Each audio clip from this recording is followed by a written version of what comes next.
Happy. ఇంకొక lesson, అసలు ఈ జ్యోతిష్యం అంటేనే చిన్నప్పటి నుంచి ఎంతో విపరీతమైన పంచ ప్రాణాలు నాకు దేవుడి చదువునిచ్చాడు. ఇంకొకసారి చెప్తున్నాను.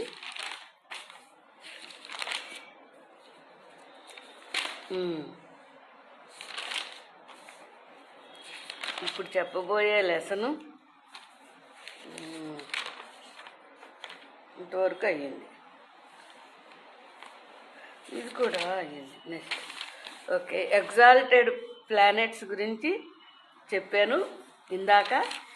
దానికి ఆపోజిట్లో ఉన్నటువంటివేమో అవస్థలు కూడా ఎంతవరకు చెప్పాను.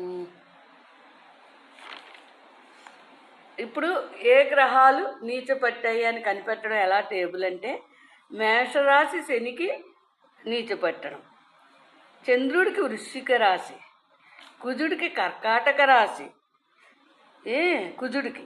నెక్స్ట్ గురువు గారికి మకర రాశి నీచ రాశి గురువు, బుధుడికి మీనరాశి, శనికి మేషరాశి, శుక్రునికి మాత్రం నీచరాశి కన్య అవుతోంది. సాధారణంగా శుక్రబుధులు ఇద్దరు మిత్రులైనప్పటికీ శుక్రుడికి నీచరాశి కన్య అన్నారు. అంటే అది ఎక్కువగా వ్యతిరేకతలు ఇవ్వదన్నమాట మిత్రరాశిలో ఉన్నప్పుడు. ఇది ఒక పాఠం.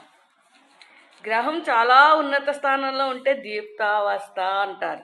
అంటే అత్యున్నత విజయాలు, విపరీత higher dignified awards, higher dignified jobs ఇవన్నీ ఇచ్చేది higher officers, lower officers, higher officers ఇలా ఇచ్చేది ఈ దీప్తావస్థ పట్టిన గ్రహాలు చదువుని ఇస్తాయి. ఆ దీప్తావస్థ పట్టినటువంటి గ్రహాలు ఏ స్థానానికి సంబంధించి అయితే ఆ స్థానానికి సంబంధించి ఉన్నతం. దీనికి కొంచెం అర్థమయ్యేలా చెప్తాను నేను. ఇప్పుడు దీప్తావస్థ అన్నది ఒక మహిళ జాతకంలో సప్తమంలో ఎగ్జాల్టెడ్ అంక ఉచ్చరాశిలో ఉంది. అప్పుడు ఆమెకు వచ్చే వ్యక్తి హయ్యర్ ఆఫీసర్తో మ్యారేజ్ అవుతుందని చెప్పచ్చు. అదే 10వ స్థానాధిపతి దీప్తావస్థ పడితే తనకి హయ్యర్ స్థానమైనటువంటి జాబ్ వస్తుందని. ఇలా ఒక గ్రహం ఉన్న స్థానాన్ని బట్టి అది ఎగ్జాల్టెడ్ ఉన్నప్పుడు దాన్ని మనం ఇంచక్క ఇష్టంగా అలా చెప్పుకోగలుగుతాం అన్నమాట.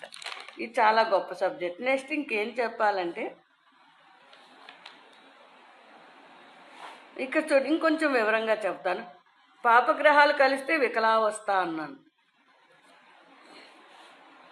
సూర్యునితో కలిస్తే అస్తంగత్వం. ఇప్పుడు అస్తంగత్వ గ్రహాలు మిత్రగ్రహ వీక్షణ ఉన్నచో ఈజీగా కష్టాల్లోంచి మెల్లిగా బయటకు వచ్చేస్తారు. అంటే ఇంకే విధమైన హాని జరగదు, ఎక్కువ నష్టం జరగదు. ఏ స్థానాధిపతి అస్తంగత్వ దోషమో ఆ స్థానానికి సంబంధించిన ఫలితాలు కాస్త శూన్యమగును, తీవ్ర వ్యతిరేకతలు ఎదురవును. ఇది చక్రం టైములో, పరిశీలన టైములో నేను చెప్తానన్నమాట. నెక్స్ట్ దీప్తావస్థ అన్నప్పుడు దీనికి ఏమన్నారంటే, ధారాధిపత్యము, ఉల్లాసము, శౌర్యం, ధనం, వాహనాలు, సన్మానాలు, బంధుప్రీతి, బంధువుల్లో పూజ్యుడుగా ఉండడం, స్త్రీ పుత్ర లాభం కలుగును అన్నారు. అంటే ఈ దీప్తావస్థ కుటుంబ స్థానాధిపతి, సప్తమాధిపతి, పంచమాధిపతి అయినప్పుడు మాత్రం ఈ ఫలితాలు కనపడును. అలా చెప్పాలండి. అలా చెప్తే అది కరెక్ట్ జ్యోతిష్యం. నెక్స్ట్ స్వక్షేత్రం, స్వస్థావస్థ. స్వస్థావస్థ ఇచ్చే ఫలితాలు ఏమంటే ఆరోగ్యము, మనం ఉద్యోగం చేస్తే హైయర్ అధికారుల వల్ల గౌరవం, ధనలాభం, విద్యాలాభం, సత్కీర్తి, ప్రీతి, గొప్పతనం, భార్యాపుత్ర లాభం, భూ సంపాదన సంభవించును అని స్వస్థావస్థ. ఈ స్వస్థావస్థ ఏది? మేషరాశిలో కుజుడు స్వక్షేత్రంలో ఉండుట, తొలలో శుక్రుడు, ఇలా అన్ని ప్రాంతం చెప్పాను స్వక్షేత్రం అని. వీటి మీద నీచ దృష్టిలో ఉన్నప్పుడు లాభాలు తగ్గుతాయి అన్నమాట.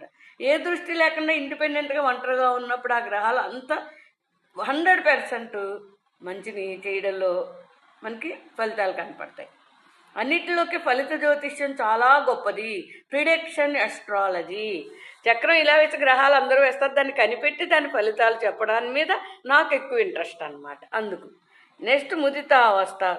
ఈ సంతానము, వస్త్రలాభం, ధైర్యం, బంగారు, వెండి, నగరాలు, శుక్రుడు గోల్డ్ ఆర్నమెంట్స్ అన్నీ ఇస్తాడు. నెక్స్ట్ శాంతావస్థ. శాంతావస్థ మిత్రరాశి గ్రహాలు. చూడండి, సుఖము, ధర్మము, భూమి, కలెక్టర్ లాభం, సంతాన లాభం, వాహన లాభం, విశేషతనం, వినోదము, రాజ్యపూజ్యము, ధర్మశాస్త్ర జ్ఞానము ఇన్ని ఇస్తాయిట శాంతావస్థ గ్రహాలు. అయితే శాంతావస్థ ఎలా చెప్పగలం? మిత్రరాశి, గురుడు మేషరాశి, మిత్రరాశి. గురుడు కర్కాటక రాశి కూడా ఎగ్జాల్టెడ్ పొజిషన్ ఇలా ఉండడం. తులలో మీనంలో శుక్రుడు ఎగ్జాల్టెడ్, అదే శుక్రుడు వృషభ తులలకి చాలా మంచి. అలా ఉన్నటువంటి గ్రహాల్ని మంచి లాభదాయకంగా మనం పరిగణిస్తాం. గురువు అయితే కుజుడు మకరానికి అత్యున్నతం, మేషం వృశ్చికంలో మరీ గొప్ప. ఈ మేష వృశ్చికాలు ఏంటి? ద్వితీయ స్థానం అయినా అష్టమ స్థానం అయినా ఇలాంటప్పుడు వ్యవసాయాలు భూగృహాలు ఉన్న వ్యక్తితో వివాహం అవుతుంది అని చెప్పచ్చు. వృత్తి స్థానం అయితే ప్రమోషన్స్ వస్తాయి అని చెబుతాం. కుజుడు ఇచ్చే అంటే ఆ తర్వాత వృత్తులు ఏ గ్రహం ఏ వృత్తో ఇంకో పాఠం చెప్తాను. ఇది శాంతావస్థ. నెక్స్ట్ కొన్ని గ్రహాలు దుఃఖితావస్థలో ఉంటాయి అని చెప్పాం కదా, సమరాశి, దీనావస్థ అని. అసలు దీనావస్థ పట్టిన గ్రహం మనకి ప్రాణదశగా వచ్చినప్పుడు మహాదశలు, అంతర్దశలు, ప్రాణదశలు అన్నారు.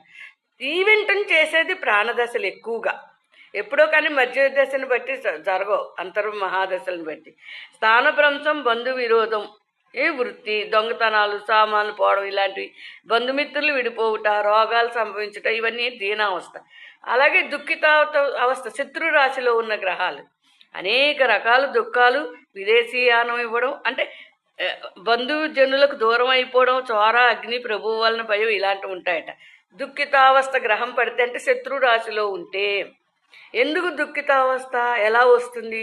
ఈ శత్రురాశిలో ఉన్న గ్రహం నీచ దృష్టి పడినప్పుడు అవి ఇంకా ఎక్కువగా ఉంటాయి, తట్టుకోలేనంత బాధగా ఉంటాయి, మనసులో పిరికితనాన్ని తయారు చేస్తాయి, పిరికి వాళ్ళని తెగ చేసేస్తాయి అన్నమాట.